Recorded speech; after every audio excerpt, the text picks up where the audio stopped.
Más de uno puertollano, con Julián Camacho.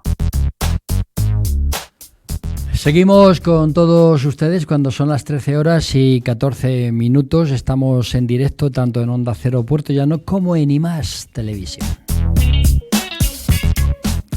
Y hemos invitado a don Antonio Luis Galán Gal, que es escritor, que es licenciado en Filosofía por la Universidad de Salamanca y bibliotecario y director de la Biblioteca de la Universidad de Castilla-La Mancha. Don Antonio Luis, buenos días. Muy buenos días y muchas gracias por traerme aquí. Nada, un placer, porque yo creo que aquí viene siempre la buena gente y además la excelencia en muchos casos. Y en este caso, Luis nos va a hablar de esa novela que se llama Babancho, ¿no? Porque además tiene ya 6 libros publicados. Bueno, hay publicados 8 novelas, para ser exactos, y 2 libros de relatos. Uno de ellos saldrá a la luz en unos días. O sea, estamos hablando de 10. De 10. De 10 libros, ¿no? Y esta última novela es Babancho, ¿no? Sí. ¿Qué cuentas en Babancho? Babancho es la historia, evidentemente novelada, no es la historia real, no es una biografía de un personaje muy particular que vivió en Almodóvar del Campo, donde yo pasé muchos años de mi infancia y de mi adolescencia. Era un hombre que vivía en una de las cuevas que en el castillo, en la zona del castillo de origen volcánico, había en Almodóvar. Ahora con una cantera parece que han desaparecido la mayoría, y que vagabundeaba por el pueblo rodeado de perros, siempre por una reala de 3, 4, 5 perros. Era un hombre difícil, de difícil trato, no se llevaba bien con la gente, no tenía una buena relación con la gente, iba pidiendo, iba comiendo. Y a raíz de ese personaje muy popular allí, muy conocido, tan conocido que bueno, hay fotografías, se han hecho carrozas sobre él, hay un cuadro del maestro Palmero en el museo. Sí. También.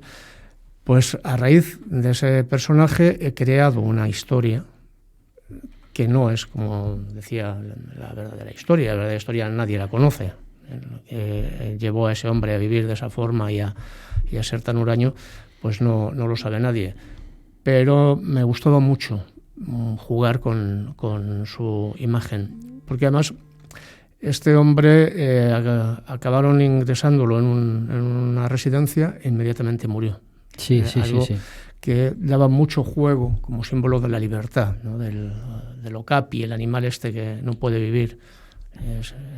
Luego, mitad, podemos decir que la mitad del libro, digamos, es real y otro es ficción, obviamente, ¿no? Sí. Sí, está basado precisamente en la vida de este hombre. La figura es real, la figura existió, la figura la conocí. La historia de cómo se desarrolla todo es totalmente ficción.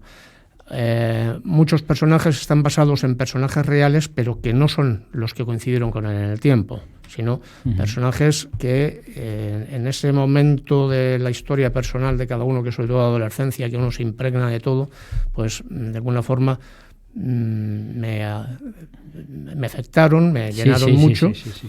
Y entonces los he utilizado, la catalana, la mujer que lo ayuda de cuando en cuando, ¿no? Un alcalde falangista, que no es el alcalde que hay en ese momento, o cuando este hombre muere, pero que era un alcalde que a mí me llamaba mucho la atención a esas edades, un hombre muy grande, enormemente grueso, que andaba con mucha torpeza por las calles, pero desarrollaba esa autoridad del alcalde falangista. Quien lea la novela identifica los lugares plenamente. La gente que lo ha conocido identifica los lugares e identifica muchos personajes. Muy interesante. La vamos a presentar en breve en Almodóvar del Campo. Sí. Y aquí ya se lo decimos al alcalde, a José Lozano, que vais a estar ahí, ¿no? Sí, bueno, todavía no se ha hecho público. Pero vamos a hacer una cosa simpática en un restaurante de un amigo, y la gente los reconoce. A algunos les cuesta porque intentan quizá colocarlos a todos juntos, y no es así. Es decir, no, como insisto, no cuento una biografía, no cuento una historia real, y por lo tanto son personajes que están en distintos momentos históricos o tienen distintas relaciones, y aquí los meto a todos en el mismo. Y además tu novela Babancho ha obtenido el premio de novela corta de la Diputación de León. Yo creo que ya es un aval, ¿no? Bueno, es un premio que a mí me gusta mucho, porque además unos meses antes había quedado finalista del premio Encina de Plata también. Sí.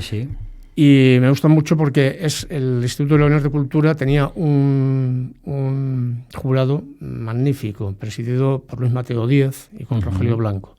Fue una lástima que no se pudo entregar, porque la entrega estaba prevista para mayo del año pasado, 2020, y evidentemente pues todos los actos se cancelaron.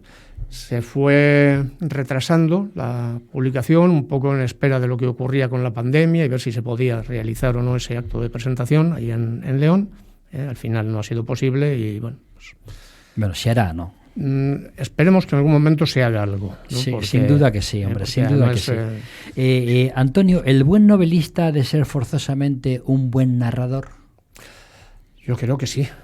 Yo creo que sí. Si la historia no está bien hilada y no está bien contada, no puedes rematarla. No, el lector no se engancha, ¿no? Hay muchas veces novelas que se quedan a medio leer precisamente por eso, porque no consiguen enganchar al lector, ¿no? Sí, yo creo que la narración es fundamental, pero luego hay muchos otros factores, ¿eh? Está el ritmo, está la cadencia, está el lenguaje, ¿no? Hay muchos factores que añadir. Una persona tan avezada como tú, ¿se ha parado a pensar qué te impulsa realmente a escribir? Pues lo he pensado muchas veces, porque lo mío, como el de muchos otros escritores, es cabezonería. Personas que no vivimos de la literatura, que en algunos momentos de nuestra vida nos hemos planteado cambiar el rumbo, ¿no? Y yo siempre cuento, cuando yo preparaba oposiciones, y decía, ¿por qué me tiro aquí 8 horas y yo lo que tengo que hacer es escribir, ¿no? Y sin embargo, mirabas en otra dirección y decía, no, lo que yo tengo que hacer es resolverme la vida y comer, ¿no? Evidentemente. Entonces, te lo preguntas continuamente, ¿por qué cada rato que tienes, cada tiempo libre, cuando tienes vacaciones, cuando lo dedicas a algo que, bueno, al final es muy gratificante, al final te produce... Y Antonio, ¿podemos decir entonces que escribir para ti es una necesidad del alma? Es una necesidad no solo del alma, también del cuerpo, es una necesidad física también. Qué interesante. Bien. De hecho, yo, por ejemplo, yo sigo escribiendo a mano, escribo con pluma y a mano. Eso todavía es más interesante. Pues esa comunicación que hay entre el cerebro y la mano cuando escribe, te marca el ritmo de la escritura y para mí es fundamental. Aparte de que eso te obliga luego a pasarlo a un ordenador y hacer una primera corrección, que es quizá la parte menos apetecible de cualquiera que escriba, el corregir eternamente, ¿no? Ya decía Borges aquello de yo publico para dejar de escribir, o sea, de corregir, perdón, ¿no? Pues, sí, lo decía. Pues, oye, ¿y en qué momento y lugares te llegan las musas? Es muy distinto en una ocasión o en otra. Hay novelas que casi me las han propuesto. La penúltima, la que, por ejemplo, publiqué antes que esta, El culo del rey, surge de un desafío. Yo soy coordinador de un grupo de bibliotecarios de universidades que nos dedicamos, lo que se llama el Grupo de Trabajo de Patrimonio Bibliográfico de la Red de Bibliotecas Universitarias. Sí. Y entonces, en una comida después de una reunión en Madrid, somos ya amigos desde hace muchos años, pues surgió el desafío de escribir una novela donde ellos fueran los personajes, ¿no? Hay otra novela, como es la de los duelos y también quebrantos del general Pancho Aguilera, que esa se la debo casi a la cabezonería de un gran amigo, Paco Alía, Francisco Alía Miranda, catedrático de la universidad, gran persona, sí. Que mientras él escribía un libro o lo tenía recién publicado ya, sobre el general Francisco Aguilera, cada vez que tomábamos un café me decía, Antonio, aquí hay una novela, tienes que escribirla. Y al final no pude negarme y acabé escribiéndola. Y hay otras que surgen casi de la nada. Babancho, pues, es uno de esos personajes que tienes anotado, quizá para meterlo en una novela, y un día dices, no, es que él solo me da para una esto, novela, ¿no? Sí. ¿Pero escribes en la soledad de la noche, por la tarde, después de la siesta o no? Mi proceso de escritura abarca muchos momentos porque por cuestiones fundamentalmente laborales y familiares yo me dedico a escribir en verano. Entonces yo voy siempre con una libretita donde voy tomando mis notas, voy haciendo mis apuntes, y voy dándole forma a algo hasta que llega ese momento de escribir. Yo escribía por las noches, ahora ya no, ya con los años prefiero dormir por las noches. Entonces utilizo las mañanas y las tardes. Hay, por ejemplo, veranos que utilizo la mañana para escribir, las tardes para corregir. Depende del momento. Como te decía, que cada novela, cada obra tiene un momento, una forma de creación totalmente distinta. Sí. El relato, pues, normalmente se escribe a vuela pluma. Surge la idea y a veces tienes que ponerte en ese momento, dejar lo que sea que estás haciendo para anotar, para escribirlo, porque pierdes sino el hilo, ¿no? En otros momentos es la circunstancia la que te marca, ¿no? ¿El ser bibliotecario te da ventaja a la hora de investigar y descubrir personajes para tus novelas o no? Bueno, el ser bibliotecario, evidentemente, tengo un entrenamiento en la búsqueda y el uso documental que me permite... Pero, por otro lado, a mí me gusta más escribir con mucha más libertad. Cuando escribo con un exceso de documentación, por ejemplo, en la novela de Pancho Aguilera, al final no sabes si te tienes que atener mucho a la verdad, mucho a aquello que tienes, los datos que tienes, acabas diciendo, bueno, es que yo no soy historiador, no tengo que hacer historia, yo quiero escribir, utilizar la imaginación. Sí, naturalmente. ¿no? Inventar una historia. Y entonces esa documentación a veces es un estorbo más que una ayuda, ¿no? La necesitas porque además evidentemente un relato para tiene situar que tener, también la escena y el personaje. Tiene que tener coherencia, tiene que tener, ¿no? Pero un exceso te puede llevar por un camino que no es el de libertad que necesitas para escribir. Y cuando lee uno tu biografía como escritor ve que tienes un montón de premios, ¿no? Siempre es bueno saber cuáles son más interesantes que otros, o todos son iguales. Bueno, realmente tengo 3 premios, luego he sido finalista de unos cuantos y quizá, no sé, el más interesante puede ser el primero, sencillamente porque es el que te emociona de una forma muy especial, ¿no? Que fue el Fungible, que era un premio donde también estaba Luis Mateo Díaz en el jurado. Es un premio que dejaron de convocarlo, que tenía siempre el mismo jurado, que era Jorge Benavides y Luis Mateo Díaz. Entonces, quizá por ser el primero, pues evidentemente... Te hace más ilusión. Te hace mucha ilusión. Te hace más ilusión. Eso, además, un libro también muy querido por mí. Es un libro que se llama Papaveri, en el plural de papa verde, de amapola en italiano, por el cuadro del Campo di Papaveri. Y quizá por eso, ¿no? Igual que el primer libro que publicas, pues te emociona mucho, ¿no? Pero yo creo que todos son igual de interesantes. ¿Dónde podemos, porque nos están haciendo nuestro realizador unos planos de tu libro, de la portada de Babancho, ¿dónde se puede adquirir Babancho? Bueno, en cualquier librería. Este tiene el problema, como tienen normalmente, que es todas las editoriales oficiales, que no tienen muy buena distribución, pero se puede pedir directamente a la Diputación de León, o cualquier librería lo puede conseguir. Pues si no lo tiene, lo pueden encargar y en Ciudad Real, ¿no? Ruiz Morote lo tiene, lo tiene Serendipia, donde haremos, por cierto, una presentación el próximo martes. Aprovechamos ya para indicarlo. Además, la hará un gran amigo que tiene mucho que ver con mi dedicación a la literatura y que seguro que es también un gran amigo tuyo, Chema Torres Favero. Claro que sí, claro que sí. Y además un escritor magnífico, ¿no? Claro que sí. Claro que sí. Le das un abrazo de parte Chema nuestra. Le debo mucho literariamente hablando. Y bueno, y también yo creo que hay que sentirse orgulloso de las palabras que te dedica Alfonso González Calero sobre tu novela, que yo imagino que son un acicate para seguir en la brecha, por supuesto, ¿no? Por supuesto. Porque Alfonso también es una persona muy especializada y habla de ti maravillas. Alfonso es una persona que además ha hecho muchísimo por el libro, por la cultura en esta región. Alfonso publicó precisamente una novela mía, una novela se había quedado finalista en un par de premios, se había quedado en puertas en 2 premios y al final la publicó él. Imagínate lo que dirían.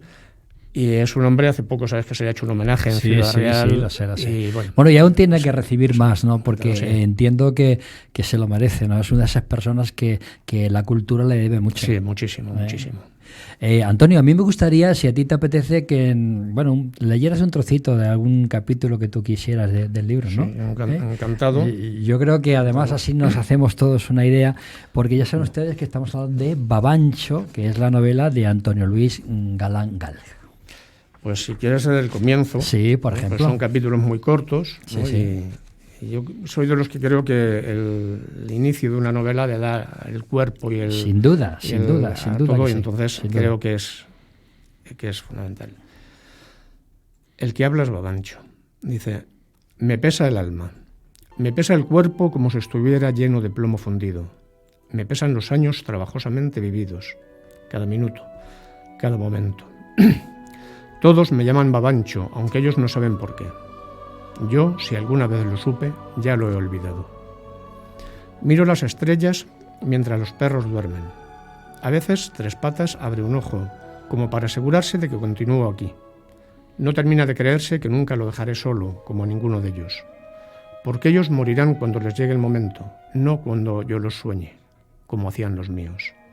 Aquellas personas a las que quise tanto y de las que ya no puedo recordar el rostro. Los soñaba así. Soñaba su muerte y mi sueño se cumplía. Después de soñarlos morían. A los perros eso no les pasa. No los sueño ni se mueren. O sí, se mueren, pero cuando les toca morirse, cuando ya son viejos y la muerte les llama para consolar sus penas, su dolor. No cuando yo los sueño. Los perros no. Qué bonito, Antonio. Eso además ya es, bueno, un acicate para poder leer tu novela completamente, ¿no? Yo te felicito porque además me han hablado, yo no la he leído, confieso que no la he leído, pero la voy a leer, ¿eh? Y confieso también que me han hablado muy bien de ella, ¿no? Y yo creo que cuando uno recibe tantos elogios es porque la cosa es muy buena, ¿no?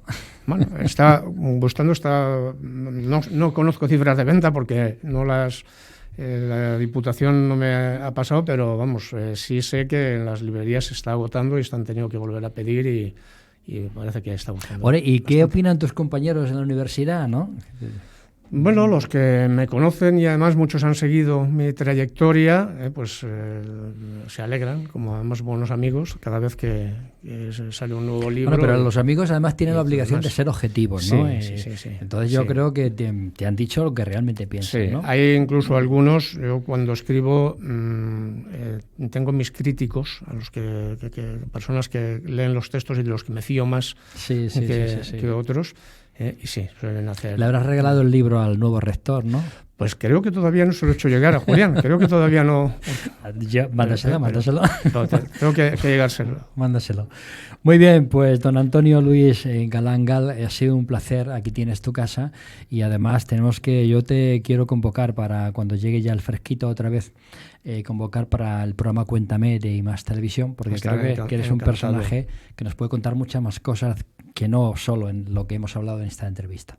Pues estaré encantado de venir, Julián, y muchas gracias a vosotros, Nada. a ti especialmente. Suerte y que Babancho tenga el éxito que tú te mereces y que evidentemente también la novela. Muchas gracias.